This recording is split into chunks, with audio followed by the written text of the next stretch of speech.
नहीं sir, LTI Mindtree जैसा कि शरद बता रहे हैं कि एक तो देखिए साइज़ के लिहाज से भी एलटीआई के साथ माइंडट्री के आने से काफ़ी बड़ी कंपनी हो गई है और लार्ज कैप में शामिल भी हो गई है ये। आप ये बताइए कि आपको कितना कन्विक्शन है, साल भर में 22% के आसपास के रिटर्न दिए हैं, यहाँ से आप किस तरह की ग्रोथ देख रहे हैं? क्या आपको लगता है कि ये बिल्कुल विप्रो, एचसीएल टेक, इन्फोसिस वाली लीग में जाने के लिए तैयार है कंपनी है? नहीं, डेफिनेटली मतलब कंपनी का कॉन्फिडेंस, बॉडी लैंग्वेज और इनकी जो ग्रोथ प्रोस्पेक्ट्स है, बाकी शेयर से कई गुना ज्यादा है। जो आईटी इनके पेयर्स है जैसे इन्फोसिस, टीसीएस है। और हमें लगता है कि ये स्टॉक आपको एक 15 से 17% का अपसाइड दे सकता है आने वाले 1 से 1.5 साल। ठीक है, 1 से डेढ़ साल में 15 से 17% के आसपास की रिटर्न की संभावना है। 6,310 रुपए का लक्ष्य है एलटीआई माइंडट्री के लिए। शरद की लिस्ट में जो दूसरा शेयर है वो मेरे पास है। 1 साल में हालांकि 9% के आसपास रिटर्न दिए हैं। थोड़े से कमजोरी वाले भी हमने दौर देखे इन्फोसिस में, लेकिन पिछले 3 महीने में कंपनी ने बहुत बड़ी बड़ी डील्स की हैं और एनालिस्ट के मुताबिक जो नई डील जो हो रही हैं FY24 के लिए गाइडेंस काफ़ी मजबूत है। विनीत सर, इन्फोसिस आपको लगता है, क्योंकि एक लंबी लेगेसी रही इन्फोसिस की, पैसे कमा के बहुत दिए हैं, इन्फोसिस पर भी दांव लगा के चलना चाहिए?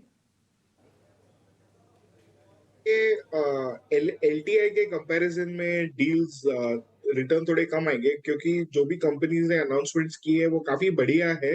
लेकिन उनका बेस भी बहुत बड़ा है रिटर्न का, तो उतना ग्रोथ प्रोस्पेक्ट्स इतने बड़े नहीं होते। लेकिन एक बहुत ही एनकरेजिंग चीज क्या है कि ऑर्डर बुक इनका अभी भी बरकरार है। और ये अगले साल के लिए, FY24 के लिए नहीं, बट FY25 के लिए अच्छे संकेत लेके आता है। ठीक है, टीसीएस अगला शेयर हमारी लिस्ट में और 1 साल में 19% की रिटर्न है। अच्छी चीज़ ये है कि कंपनी ने अब जो पारंपरिक इनका कारोबार है उससे आगे निकलकर कुछ कुछ सोच रही है। आर्टिफिशियल इंटेलिजेंस में मौके के लिए NVIDIA के साथ करार किया है और FY24 में जो हालांकि बहुत ज़्यादा अपॉइंटमेंट्स करती है कंपनी, 30,000 फ्रेशर्स की भर्ती करेगी। हालांकि नए डील पर ग्राहकों से बातचीत कर रही है, लेकिन रफ्तार थोड़ी सी धीमी है। ये कंसर्न है विनीत जी, अगर हम टीसीएस की बात करें?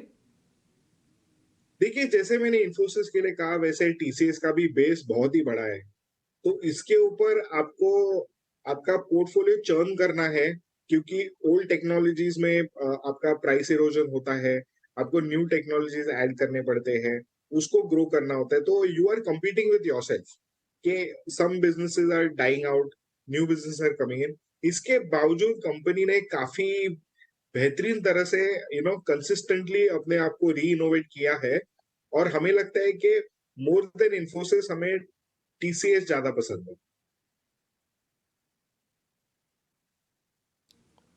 ठीक है, टीसीएस ज्यादा पसंद है इन्फोसिस के मुकाबले। अगला शेयर टेक महिंद्रा। शरद, कुछ कुछ मैनेजमेंट लेवल पर कोई चेंजेस हुए हैं, तो उस चेंजेस के बाद इस कंपनी को लेकर क्या व्यू बन रहा है? जी बिल्कुल, यहाँ पे मैनेजमेंट चेंज में क्या हो रहा है, एक री रेटिंग का जो है स्टॉक के जो है बाजार में एक्सपेक्टेशन है हो सकती है। लगभग 22% रिटर्न्स ऑलरेडी अभिषेक एक साल में दे चुका है ये स्टॉक। और जो पोटेंशियल चेंजेस जो स्ट्रक्चर की बात करें, स्पेशली जो सेकंड टियर लेवल पे होती है ऑर्गेनाइजेशनल फ्रंट पे, उस पे जो है बाजार की जो है नज़र लगी हुई है। और याद रखिए, जो आगे जाते हुए जो एनालिस्ट का मानना है कि जो ग्रोथ है और जो मार्जिन है वो जो है आगे जाते हुए जो है लाइकली बॉटम आउट हो चुके हैं। लेकिन इंपॉर्टेंट बात ये भी कहूँगा कि इनकी जो टेलीकॉम सेगमेंट की रेवेन्यू है वहाँ भी एक अच्छा इनका रेवेन्यू पाई से कंट्रीब्यूट होता है। और यहाँ पे जिस तरह थोड़ी री रेटिंग हमें देखने मिल रही है हमको टेलीकॉम प्लेयर्स में, ARPU नंबर्स भी बढ़ रहे हैं, तो इस पे भी ज़रूर एक जो है फोकस बाजार का रहने वाला है। तो इस पे जो है विनीत, आपका क्या राय रहेगा, ये ज़रा बताएंगे टेक महिंद्रा पे? पर थोड़ा सा नेगेटिव है।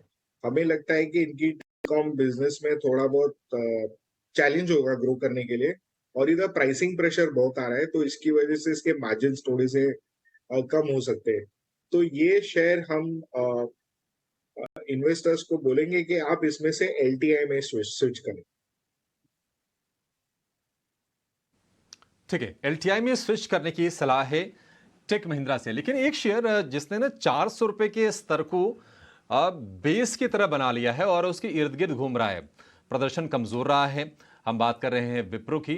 अब उसमें हम देख रहे हैं कि मैनेजमेंट लेवल पर कुछ चेंजेस हैं, लेकिन एनालिस्ट का ये मानना है कि ज़्यादातर जो वैल्यूएशन फैक्टर्स हैं वो नेगेटिव हैं। पहली तिमाही में इन्होंने 8,800 कर्मचारी कम किए, कुछ विवाद से भी घिरी रही इस चीज़ को लेकर, और नई नियुक्ति में देरी की जा रही है, ऑफर्स रद्द किए जा रहे हैं। थोड़े से हमने देखा कि विवाद थोड़े से कंपनी के साथ जुड़े रहे। भाव में भी हमने कुछ ज़्यादा उछाल देखा नहीं। 7% के रिटर्न सिर्फ एक साल में, वो भी आईटी जैसे सेक्टर में। आपको लगता है विनीत जी, अगर जिनके पास विप्रो के शेयर हैं वो भी स्विच कर लें टीसीएस में या फिर एलटीआई माइंट्री जैसे शेयर में? नहीं, एब्सोल्युटली आपको एलटीआई माइंट्री में स्विच करना चाहिए, क्योंकि देखिए जो कंपनी देखिए जो आईटी बिजनेस है ना, ज्यादा करके पीपल ड्रिवन बिजनेस है। तो जब भी आप अपने एम्प्लॉय काउंट कम करते हो और आप री अपॉइंटमेंट नहीं करते हो, उस पर डिले करते हो, इसका मतलब दो चीज हो सकती है। या आपको प्रॉपर प्रोजेक्ट्स नहीं मिल रही है, आपकी सेल्स नहीं हो रही है, या ग्रोथ में कंसर्न है। तो हमें लगता है कि विप्रो ने काफी दौर से ये चैलेंज जारी रहा है, काफी साल हो गए इसमें। तो हमें लगता है कि ये स्टॉक आपको अवॉइड करना चाहिए, और अगर आपके पैसे लगे इसमें तो इसे निकाल के आप एलटीआई माइंट्री में स्विच कर सकते। ठीक है, विप्रो से निकलने की सलाह है। ये शेयर यहां से गिर सकता है, तो आप अपने पैसे स्विच कर लें, ये आपके लिए बेहतर रणनीति होगी। बहुत ही बेहतरीन टॉपिक, और हम ये कहेंगे कि बहुत ही टाइमली है ये। बहुत ही एक समय से टॉपिक आपने चुना है कि रक्षा कवच यानी कि डिफेंसिव शेयरों पर बातचीत करते हैं। तो ये डिस्कशन शुरू करते हैं, इसके पहले बता ही दीजिए कि हम बार बार सुनते हैं डिफेंसिव शेयर, डिफेंसिव शेयर। आखिर ये डिफेंसिव इनको कहा क्यों जाता है, क्यों इनको डिफेंसिव बोलते हैं, पहले ये बताइए, उसके बाद आगे बढ़ेंगे। जी बिल्कुल अभिषेक, आपने सही कहा। और अभी जो बाजार में जो चेंजेस देखने मिल रहे हैं, इसके कारण जो है जो रक्षा कवच की थीम हमने लाई है, ये बेसिकली आपकी डिफेंसिव स्टॉक्स है। अभी डिफेंसिव स्टॉक्स की अगर अभिषेक बात करें तो ऑफकोर्स 3 सेगमेंट्स है जो आपने कहा, IT, pharma, FMCG. In segments पे जो है पूरी फोकस रहती है। लेकिन क्यों होती है इन्हें डिफेंसिव, ये इंपॉर्टेंट बात है कहने के लिए। इंपॉर्टेंट इसलिए क्योंकि इसमें लॉन्ग टर्म गेंस देखने मिल सकते हैं और शॉर्ट टर्म रिस्क नहीं रहता। इनके जो बिजनेसेस होती है ज़्यादा जोखिम नहीं होता, क्योंकि इसमें कोई इकोनॉमिक साइकिल नहीं प्ले आउट होता है। ये जो बिजनेसेस होते हैं, कारोबार जो स्थिति रहती है, स्टेबल बिजनेसेस देते हैं। अब सब स्टेबल बिजनेस रहेगा तो स्टेबल रेवेन्यू रहेगा, स्टेबल पैट नंबर्स रहेंगे।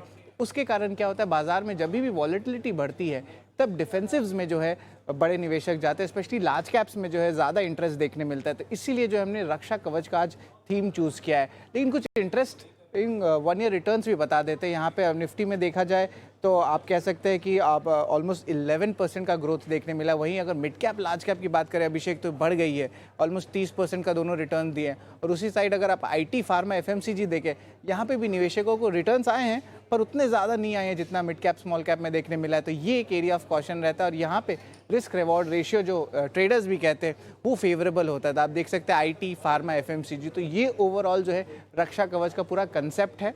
और ये आगे जाते हुए हमने आज बताने वाले कि कौन से इंपॉर्टेंट स्टॉक्स हैं इन तीनों सेगमेंट्स में जिस पे आपकी नज़र होनी चाहिए।